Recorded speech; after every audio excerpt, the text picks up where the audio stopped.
गहरी काली रात थी। गांव के बाहर पुराने बरगद के नीचे बनी छोटी सी चाय की दुकान में 3 आदमी बैठकर गर्मा गर्म चाय पी रहे थे। बरसात की तेज बूंदें टिन की छत पर टप टप गिर रही थीं।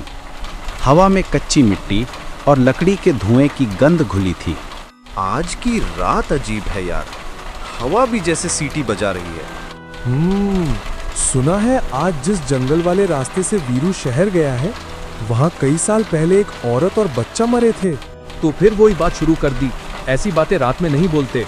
चाय की दुकान के बाहर से अचानक बिजली चमकी, तीनों चौंक पड़े। वैसे भी वीरू को वापस आते देर हो रही है, बरसात तेज हो गई है, पता नहीं कौन सा रास्ता पकड़ा होगा उसने। वीरू कह रहा था कि रात में लौट आऊंगा, बस उसके बैल मोती को डर न लगे। अरे वीरू तो उस जंगल वाले रास्ते से ही आता है जो उस कच्चे पुल के पास से गुजरता है। बिजली फिर चमकी, हवा में वीरान सी दहलन फैल गई। भगवान करे वीरू सही सलामत घर पहुंच जाए। गहरी काली रात थी, बादल गरज रहे थे और तेज हवा खेतों में अजीब सी सीटी बजा रही थी। वीरू अपने गांव से शहर का सामान लेकर बैलगाड़ी से लौट रहा था।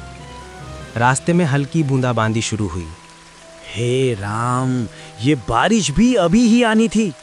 बैलगाड़ी जंगल के पास पहुंचते ही बारिश तेज हो गई। पेड़ों के बीच से आती हवा में एक अजीब सी फुसफुसाहट थी। बैल अचानक रुक गए। ओए मोती, क्या हुआ? आगे क्यों नहीं जा रहा? बैल सिर उठाकर अंधेरे में देखते रहे, जैसे किसी को महसूस किया हो। अचानक बारिश के बीच में सफेद कपड़ों में एक औरत दिखाई दी। उसके बाल भीगे हुए, चेहरा झुका हुआ और पैर जमीन पर नहीं लग रहे थे। माताजी, आप कौन हो रात के टाइम? औरत ने धीरे धीरे गर्दन ऊपर उठाई। मुझे भी घर छोड़ दो। उसकी आंखें गहरी काली, मानो अंतहीन खड्ड।